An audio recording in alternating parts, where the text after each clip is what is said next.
السلام علیکم ناظرین، ہم جانتے ہیں کہ صلیبیوں، صہیونیوں اور ہندوؤں پر مشتمل عالم کفر دنیا کو مسلمانوں سے خوف زدہ کرنے، انہیں قابل نفرت اور ناقابل قبول بنانے کا مشن جاری رکھے ہوئے ہے۔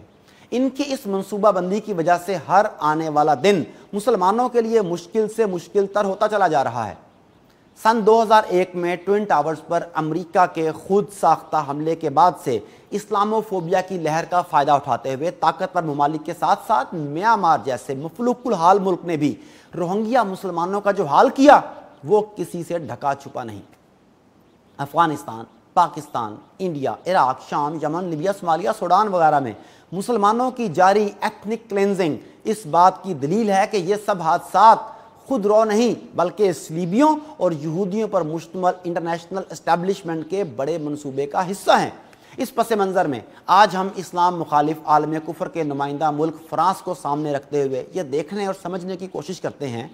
کہ کیا واقعی ہر آنے والا دن فرانس کے مسلمانوں کے لیے مشکل سے مشکل تر ہوتا چلا جا رہا ہے یا نہیں۔ ناظرین، فرانس صلیبی دنیا کا متعصب ترین ملک ہے جو توہین رسالت کی کمپین کو لیڈ کر رہا ہے۔ چارلی ہیبڈو نامی میگزین جو آپ صلی اللہ علیہ وآلہ وسلم کے توہین آمیز خاکے شائع کرتا ہے اسی ملک سے شائع ہوتا ہے۔ یہ وہی ملک ہے جس کا پیٹی سموئل نامی سکول ٹیچر سال ہر سال سے اپنی کلاس میں نبی کے توہین آمیز خاکے اسٹوڈنٹس کو دکھاتا چلا آ رہا تھا۔ بالآخر اپنے ہی ایک مسلمان طالب علم کے ہاتھوں 16 اکتوبر 2020 کو پیرس کے مضافات میں جہنم واصل ہوا۔ فرانس وہ بدبخت ملک ہے جو دنیا بھر کے توہین رسالت کے مرتکب ملعونوں کا نہ صرف سب سے بڑا حامی ہے بلکہ ان کو پناہ پیش کرنے والے اولین ملکوں میں سے ایک ملک ہے۔ اس ملک کا موجودہ صدر ایمانوئل میکرون ہے جو 24 اپریل 2022 کو دوسری مدت کے لیے فرانس کا صدر منتخب ہو چکا۔ اس کی دعوت پر توہین رسالت کی پاکستان سے مفرور ملزمہ آسیہ بی بی نہ صرف فرانس کا دورہ کر چکی ہے بلکہ اس کو براہ راست درخواست دے کر فرانس کی شہریت بھی حاصل کر چکی ہے۔ آپ کو یاد دلاتا چلوں کہ 7 مئی 2019 کو خصوصی فلائٹ کے ذریعے تبدیلی سرکار کے دور میں اس ملعونہ کو پاکستان سے بالکل اسی طرح فرار کروا دیا گیا جس طرح امریکی قاتل ریمنڈ ڈیبس کو 16 اکتوبر 2011 میں پاکستان سے فرار کروا دیا گیا تھا۔ فرانسیسی صدر میکرون جو عام حالات میں کسی پاکستانی کو حقارت سے اپنے قریب پھٹکنے بھی نہ دے، یہ شخص نہ صرف آسیہ بی بی کے کندھے پر شاباشی انداز میں تھپکی دیتے ہوئے مسکراتے ہوئے تصویر اترواتا ہے بلکہ اسے انٹرنیشنل لیول پر وائرل کر کے مسلمانوں کی دل آزاری بھی کرتا ہے۔ ناظرین، 21 اپریل 2021 کو فرانس میں خط شائع ہوتا ہے جس میں 20 ریٹائرڈ جرنیلوں سمیت 1000 حاضر اور ریٹائرڈ فوجی افسران نے میکرون کو خبردار کیا کہ اسلام اور مسلمانوں کی وجہ سے ملک سماجی طور پر تقسیم کا شکار ہو چکا ہے۔ اگر حکومت نے مسلمانوں کا علاج نہ کیا تو پھر ہم سول وار کے ذریعے اسلام نامی اس برائی کا کلا کما کریں گے، اور اگر ہم 2007 میں فرانسیسی کورٹ کی چارلی ہیبڈو میگزین کی توہین آمیز خاکوں کو شائع ہونے سے روکنے کے کیس کی ججمنٹ پر جائیں تو عدالت عالیہ نے کہا تھا کہ مقدس ہستیوں کی توہین کی جا سکتی ہے مگر ان مقدس ہستیوں کے ماننے والوں کی نہیں۔ فرانس یورپ کا وہ ملک ہے جو اپریل 2021 میں 18 سال سے کم عمر کے مسلمان لڑکیوں پر پبلک مقامات پر حجاب لینے پر قانوناً پابندی عائد کر چکا ہے، اور اسلام مخالف اس پالیسی کو مزید آگے بڑھاتے ہوئے فروری 2022 میں میکرون سرکار کسی بھی قسم کے کھیل کے دوران بھی حجاب پہننے پر پابندی عائد کر چکی ہے۔ فرنچ معاشرہ، قانون ساز اور عدالتیں کہتی ہیں کہ مسلمان زبردستی لڑکیوں کو حجاب کرواتے ہیں۔ یہاں میرا فرانس میں ایک پورے مغرب سے سوال ہے کہ اگر ان کی بات مان لی جائے کہ زبردستی حجاب کروانا غلط ہے تو کیا زبردستی حجاب اتروانا غلط فعل نہیں ہے؟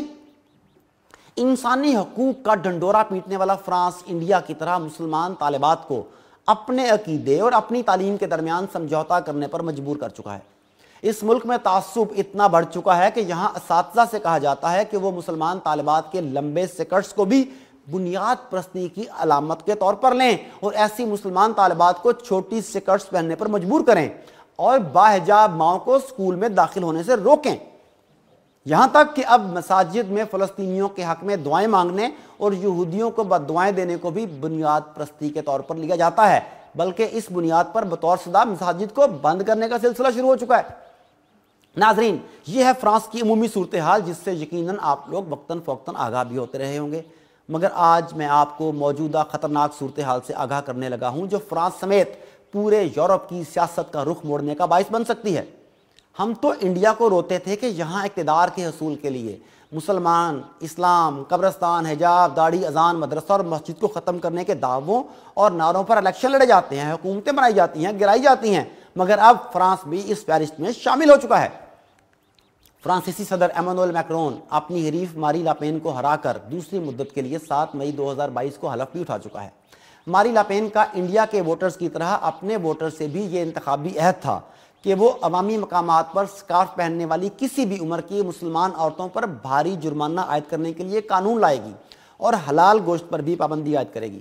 میکرون کی طرح ماری لاپین بھی امریکی صدر ڈونلڈ ٹرمپ کی اسلام اور مسلمان مخالف پالیسیوں کی حامی ہے۔ انڈیا، میانمار اور ڈونلڈ ٹرمپ کی سوچ کی مانند عوامی سرویز بتاتے ہیں کہ فرانس میں بھی دائیں بازو کی سوچ والے 50% کے قریب ووٹرز مسلمانوں کے فرانس میں نہ صرف داخلے کے خلاف ہیں بلکہ ان کی اولین خواہش ہے کہ فرانس میں موجود مسلمانوں کو ملک بدر کر دیا جائے۔ فرانس کا سابق صدر نکولس سرکوزی وہ شخص تھا جس نے معمر قذافی کے ہنستے بستے لیبیا پر حملہ کر کے اسے تباہ و برباد کیا، جو آج تک خانہ جنگی میں مبتلا ہے۔ تو دوسری طرف میکرون